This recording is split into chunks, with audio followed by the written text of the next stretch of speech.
दोस्तों नमस्कार। PKY study point में आपका स्वागत है।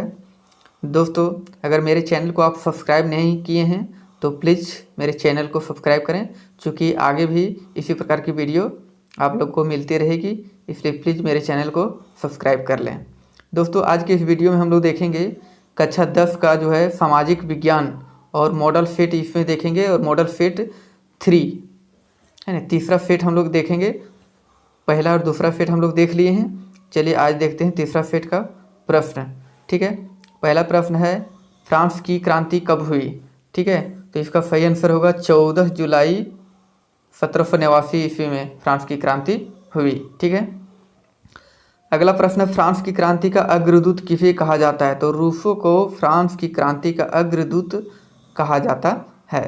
ठीक है, तीसरा प्रश्न है बिस्मार्क जर्मनी का चांसलर कब बना। तो 1871 ईस्वी में जर्मनी का चांसलर बना। कौन बना? बिस्मार्क। ठीक है, अगला प्रश्न है दोस्तों, पहले तुम मनुष्य हो, उसके बाद में किसी देश के नागरिक हो या कुछ अन्य हो। ठीक है, तो यह कथन किसका है? तो यह कथन जो है मैथ्यूनी का है। ठीक है, मैथ्यूनी का यह कथन है।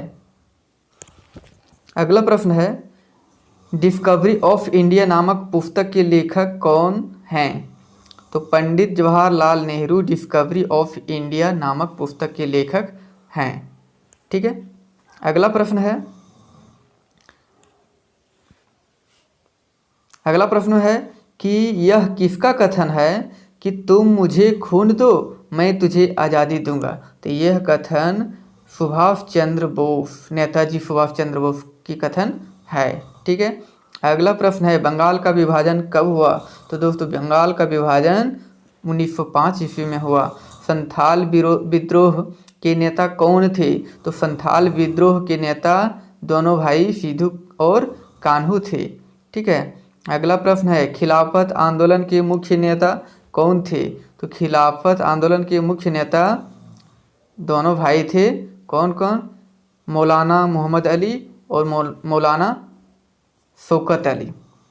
ठीक है, अगला प्रश्न है हमारे पर्यावरण में उपलब्ध प्रत्येक वस्तु जो हमारी आवश्यकताओं को पूरा करने में प्रयुक्त की जा सकती है और जिसको बनाने के लिए प्रौद्योगिकी उपलब्ध है और जो आर्थिक रूप से संभाव्य और सांस्कृतिक रूप से मान्य है, उसे कहते हैं संसाधन।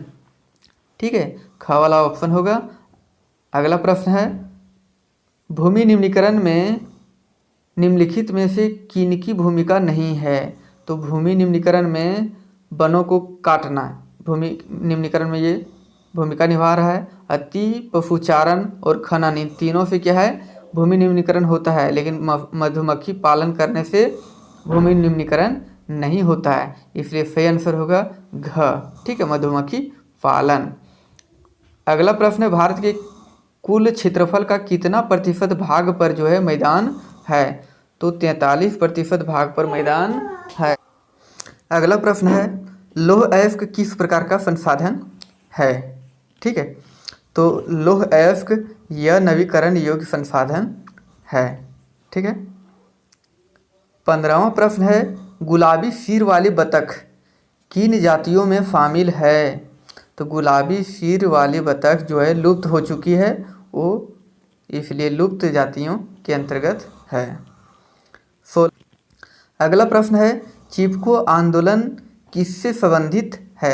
तो दोस्तों चिपको आंदोलन वनों की कटाई को रोकने से संबंधित है। जल की कमी के क्या कारण है। अतिशोषण, अत्यधिक प्रयोग, समाज के विभिन्न वर्गों में जल का असमान वितरण, इसलिए आंसर होगा उपरोक्त सभी। अगला प्रश्न है टाका क्या होता है। ठीक है, तो दोस्तों टाका जो है पीने के पानी को संग्रहित करने का भूमिगत टैंक है। पहला ऑप्शन सही होगा। ठीक है, पीने के पानी को संग्रहित करने का भूमिगत टैंक जो है टाका कहलाता है, जो राजस्थान में फेमस है।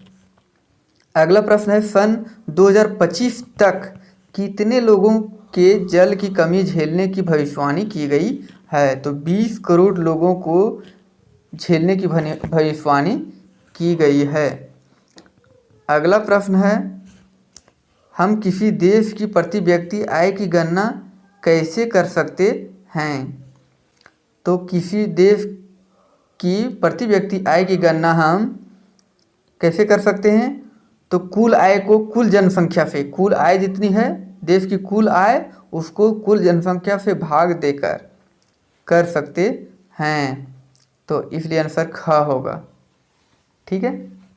अगला प्रश्न है, वे देश जिनकी 2017 में प्रति व्यक्ति आय $12,056 प्रति वर्ष या उससे अधिक होती है, तो वह देश निम्न में से किस श्रेणी के अंतर्गत आएगा?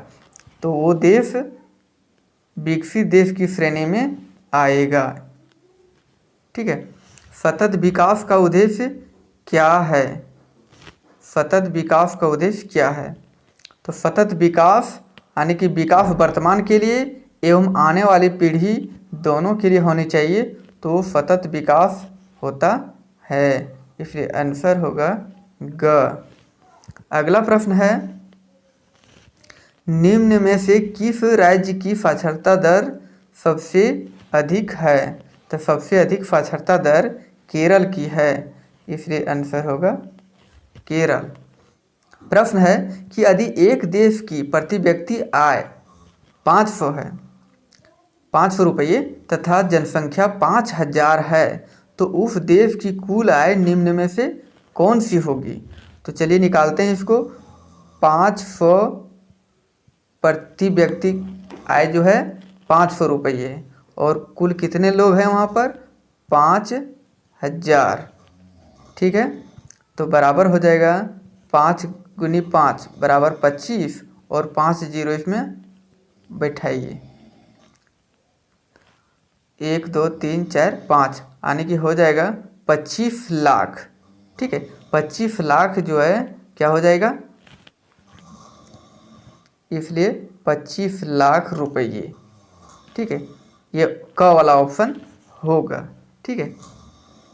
अगला प्रश्न है, निम्न में से कौन से क्रियाकलाप द्वितीय क्षेत्र के अंतर्गत आते हैं? तो द्वितीय क्षेत्र के अंतर्गत जो है प्राकृतिक उत्पादों को विनिर्माण के रूप में बदला जाता है, इसलिए ख वाला ऑप्शन सही होगा। प्राकृतिक उत्पादों को विनिर्माण के द्वारा बदला जाता है। ठीक है। ख वाला ऑप्शन सही होगा। अगला प्रश्न है, प्रच्छन्न बेरोजगारी का मतलब ऐसी स्थिति से है जहां लोग, ठीक है, तो इसमें सही आंसर होगा नियोजित है लेकिन उत्पादकता शून्य है। ठीक है। ग वाला ऑप्शन। अगला प्रश्न है, 14 तथा 15 वर्ष की आयु के स्कूल जाने वाले कुल बच्चों का उस आयु वर्ग के कुल बच्चों के साथ प्रतिशत क्या कहलाता है? तो इसका सही आंसर होगा नेवल उपस्थिति अनुपात। ठीक है। क वाला ऑप्शन। अगला प्रश्न है, संगठित क्षेत्र का सही अर्थ चुनें। ठीक है। संगठित क्षेत्र का सही अर्थ जो है, चलिए ऑप्शन देखते हैं। यह उन उद्यमों को शामिल करता है जहां रोजगार की शर्तें नियमित हो। ठीक है। यही वाला ऑप्शन सही होगा। ठीक है। जहां रोजगार की शर्तें नियमित हो। ठीक है। अगला प्रश्न है, कौन से क्षेत्र को सेवा क्षेत्र भी कहा जाता है?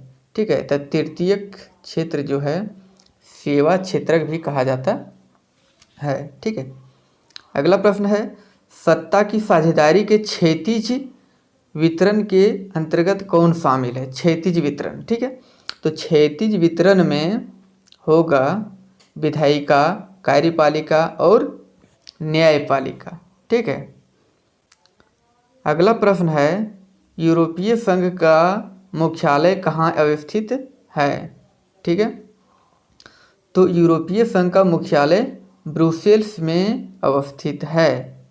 अगला प्रश्न है, सामुदायिक सरकार किस देश से संबंधित है? सामुदायिक सरकार बेल्जियम से संबंधित है।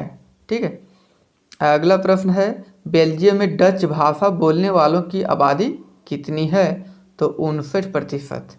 59% आबादी जो है डच बोलने वाले हैं बेल्जियम में। अगला प्रश्न है सत्ता की साझेदारी के ऊर्ध्वाधर वितरण से निम्न में से कौन संबंधित है? ऊर्ध्वाधर, तो इसमें आएगा केंद्र सरकार, राज्य सरकार और स्थानीय सरकार। ठीक है, केंद्र सरकार, राज्य सरकार और स्थानीय सरकार।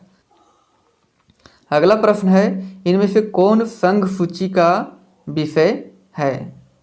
तो इसमें जो है ख वाला ऑप्शन यानी कि प्रतिरक्षा, विदेशी मामले और बैंकिंग संघ सूची का विषय है। ठीक है, 37वां प्रश्न है हमारे देश में राजभाषा हिंदी को बोलने वालों का प्रतिशत कितना है? तो हमारे देश में 40% लोग जो है हिंदी भाषा बोलते हैं। ठीक है, 40%, इसलिए सही होगा घ वाला ऑप्शन। अगला प्रश्न है भारत की अनुसूची भाषाओं में झारखंड की कौन सी भाषा शामिल है? तो संथाली भाषा जो है झारखंड की वो हमारे अनुसूचित भाषा में शामिल है। ठीक है, अगला प्रश्न है 39वां प्रश्न है कि पंचायतों में महिलाओं के लिए कितने प्रतिशत आरक्षण का प्रावधान है? तो 50%, यानी कि आधा जो है आरक्षण का प्रावधान है महिलाओं के लिए। ठीक है, 50%। 40वां प्रश्न और अंतिम प्रश्न है वास्तविक विकेंद्रीकरण की दिशा में एक बड़ा कदम उठाया गया। तो कब उठाया गया? तो 1992 ईस्वी में। ठीक है, यह कदम उठाया गया। ठीक है दोस्तों, अगर मेरे चैनल को आप सब्सक्राइब नहीं किए तो प्लीज़ सब्सक्राइब करें, क्योंकि आगे भी इसी प्रकार की वीडियो आप लोग को मिलती रहेगी।